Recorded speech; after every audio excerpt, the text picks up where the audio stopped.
You are looking at Julian's pronunciation guide, where we look at how to pronounce better some of the most mispronounced words in the world, like this other curious word. But how do you say what you're looking for today?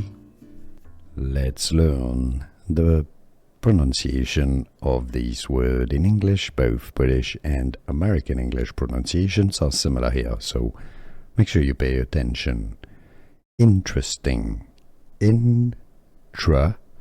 So it's just one syllable. It's not intera, but intra. You skip the TE syllable and go from the T to the R. Interesting.